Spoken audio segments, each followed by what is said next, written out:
নবী বিশ্বনবী রাহমাতুল লিল আলামিন বলেছেন, আমার উম্মতের উপরে একটা সময় আসবে যে তারা 5টা জিনিসের প্রতি মহব্বত রাখবে, 5টা জিনিসকে মহব্বত করবে, আর 5টা জিনিসের কথা ভুলে যাবে। 1 নম্বর, আল্লাহর রাসূল বলেন, ইউহিব্বুনাদ দুনিয়া ওয়া ইয়ানসাউনাল আখিরা। দুনিয়ার প্রতি মহব্বত রাখবে কিন্তু আখিরাতের কথা ভুলে যাবে। 2 নম্বর হলো ওয়া ইউহিব্বুনাল মালা ওয়া ইয়ানসাউনাল হিসাব। মালের প্রতি মহব্বত রাখবে, কাল কিয়ামতের দিন হিসাবের কথা ভুলে যাবে। 3 নম্বর হলো ওয়া ইউহিব্বুনাল খালকা ওয়া ইয়ানসাউনাল খালিক। আল্লাহ রাব্বুল আলামিনের সৃষ্টির প্রতি মহব্বত রাখবে, মহান আল্লাহ আমাদের স্রষ্টার কথা ভুলে যাবে। 4 নম্বর হলো ওয়া ইউহিব্বুনাজ যুনুব ওয়া ইয়ানসাউনাত তাওবা। গুনাহকে মহব্বত করবে, তওবার কথা ভুলে যাবে। 5 নম্বর ওয়া ইউহিব্বুনাল কুসুরা ওয়া ইয়ানসাউনাল মাকবারা। আলিশান মহল তৈরি করবে, আলিশান বাড়ি বানাবে কিন্তু কবরের কথা ভুলে যাবে। আলিশান বাড়ি বানাবে, কবরের কথা ভুলে যাবে। আলিশান বাড়ি বানাবে কিন্তু কবরের কথা ভুলে যাবে।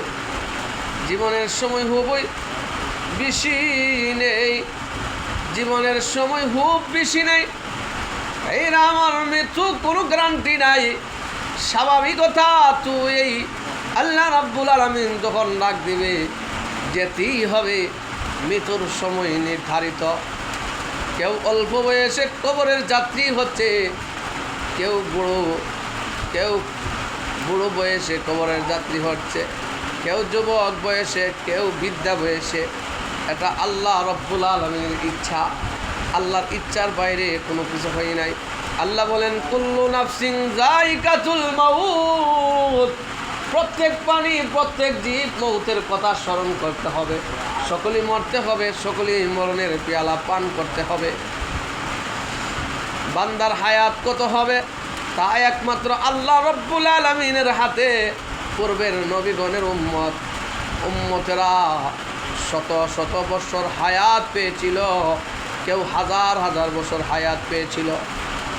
আর এই যুগের মানুষের হায়াত 100 বছরের নিচে, 100 বছরের কম। সেই তুলনা আমাদের জীবনের সময় বড় সংক্ষিপ্ত। আর এই সংক্ষিপ্ত জীবনের জন্য আমরা কত কিছুই না করি। আল্লাহর পয়গম্বর হযরতে মূসা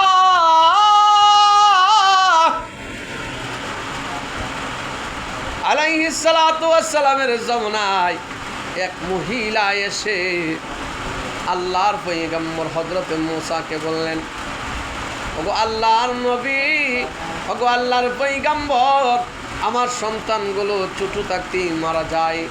হযরত মূসা আলাইহিস সালাতু ওয়াস সালাম তখন বললেন, একটা সময় এমন আসবে যে মানুষ সাকুল্য 100 বছরের কম সময় হায়াত পাবে। মহিলা একথা শুনে আশ্চর্য হয়ে বলল, সেই যুগের মানুষ কি ঘর বাড়ি তৈরি করবে? তারা কি বিয়ে শাদী করবে?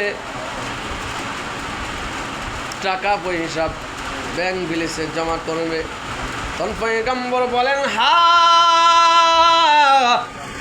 ওই সংক্ষিপ্ত জীবনে তারা ঘর বাড়ি বড় বড় দালান কোঠা তৈরি করবে, বিয়ে শাদী করবে, প্রচুর সম্পদ জমা করবে। সেই মহিলা আশ্চর্য হয়ে বলল, আমি যদি সেই সময় থাকতাম তাহলে একটা সেজদা দিয়ে ওই অল্প সময় কাটাইয়া দিতাম। সুবহানাল্লাহ।